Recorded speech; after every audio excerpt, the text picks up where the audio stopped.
Imagine living in a world split in two, a fancy upper class and a lower class stuck at the bottom. And guess where you landed? The bottom. Not only that, you get blamed for things you didn't do. So, what's the plan? How do you survive? Let's find out with our hero, Rudo. But first, hit that like button, subscribe, grab a snack, because this is a masterpiece. And let's dive in. Our story kicks off with a rich girl's toy breaking. Mum's solution? Trash it. Down the chute it goes, right into Rudo's workshop. A giant pile of garbage. He's not looking for food. He's searching for things he can repair and sell. And this act of upcycling, my friend, is a major crime here. A guard finds Rudo and immediately knows he's scavenging. He raises his gun as two more guards arrive. Rudo's genius escape plan? A face full of garbage. He bolts, dodges a hail of bullets like a pro, and almost makes a clean getaway, but catches a bullet on his way out. Luckily, he gets away. Elsewhere, two girls are talking. Did you hear about the trash thief? The other cuts her off. Watch it, one of those filthy criminals' children is here. Then, the nice girl, Chiwa, appears looking worried. Why did you go scavenging again? You know they might throw you into the abyss for that. He replies, I do it so I can sell things and survive.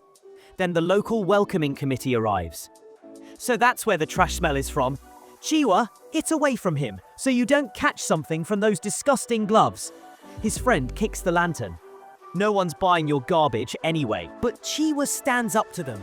There's no difference between him and us. We're all children of criminals. That's why we live in the slums and the rich see us as brutes. The bully fires back. It's true we live here because of our ancestors. But Rudo's father was a mass murderer who killed many people. Don't compare us to him. He ruined our reputation. He stops when he sees Rudo's glare. He leaves with his friends, muttering, he'll end up a murderer just like his dad. Chiwa tells Rudo, don't worry, I trust you. I know you're a good person, and you could never be a murderer like your father. She then sees the doll and says it's cute. He holds it and says quietly, it's not for sale, but maybe. He wanted to say, maybe you can have it. But at that moment, Chiwa's mother calls her. Didn't I tell you to stay away from that person and not to talk to him again? Back home, his adoptive father, Recto, starts teasing him. You need to be bold, man. Go tell Chiwa how you feel. Then his tone shifts. But seriously, what were you doing in the city? Didn't I tell you to stay away from digging through that junk? You don't have to risk yourself while I'm here. Rudo replies, I'm not risking anything. I've never been caught before. Recto says, then what was that yesterday? We may not be blood, but I want you to live like other kids. You don't have to repay me, Rudo tells him. You're my family. What I do is just to help. Recto notices the wound on his hand, and as he treats it, he warns him. Don't go to the dump again. The punishment for major crimes here is death by being thrown into the abyss, and I don't want you to meet the same fate as your father. Rudo looks at his hand and thinks, this is just a small wound compared to the wounds my real father gave me. He remembers how he was ostracized because of his hands, and how Recto saved him by giving him gloves.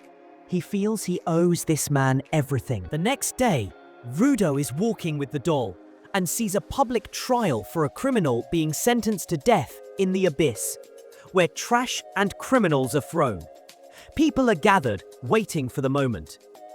He asks himself, what happens to the criminals who fall in? His thoughts are interrupted by Chiwa. The slums were built on the edge of the abyss, so the rich can remind us they can get rid of us whenever they want. It's annoying. I don't want to see you here one day. He tells her Recto said the exact same thing. She looks away, blushing, and says quietly, it's because he's not the only one who loves you. Her face turns bright red, and Rudo is left completely stunned, not knowing what to say. Then, realizing this is his moment, he musters his courage and gives her the doll he was hiding. She's overjoyed. Rudo can't contain himself and runs home to tell Recto. But as he runs, he bumps into a group of police. He's confused, but continues home. He opens the door and his world collapses. There's Recto, stabbed, A masked man is in the room. Rudo attacks, but he's easily beaten. The killer takes a book and vanishes just as Recto uses his last breath to tell him, run and change this filthy world. Before he can move, the police storm in and arrest him. He's screaming that the killer is getting away, that Recto needs help, but they don't listen. They see him covered in blood, and that's all they need. Your words won't change anything, they shout, beating him down. In a flash, he's on a stage, being framed for his own father's murder. The crowd chants, throw the trash into the abyss. He looks desperately for help, his eyes finding the one person he thought he could count on, Chiwa. He begs her for help, but she looks at him with disgust and says, I trusted you, but in the end, you're just like your father. She throws the doll he gave her to the ground. As the crowd jeers, Rudo looks at them with pure hatred. You are the mindless trash. You have eyes and ears, but you neither see nor hear the truth. Be sure that I will get revenge on all of you. He's cut off when he spots the real killer in the crowd, smirking at him. Before he can scream, he's falling into the abyss. With every second, his desire for revenge burns hotter. After a while, he opens his eyes. How am I alive? He's hit by a smell so bad it can make a skunk pass out. He looks around and realizes he's in a literal sea of garbage. And rising from that sea is a giant monster.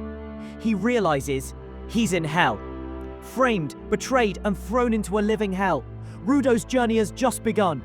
One of these monsters in the abyss. And how would he crawl his way back up to get the revenge he promised? The story gets even crazier from here. You don't want to miss part 2, so make sure you smash that subscribe button and turn on notifications. See you in the next one.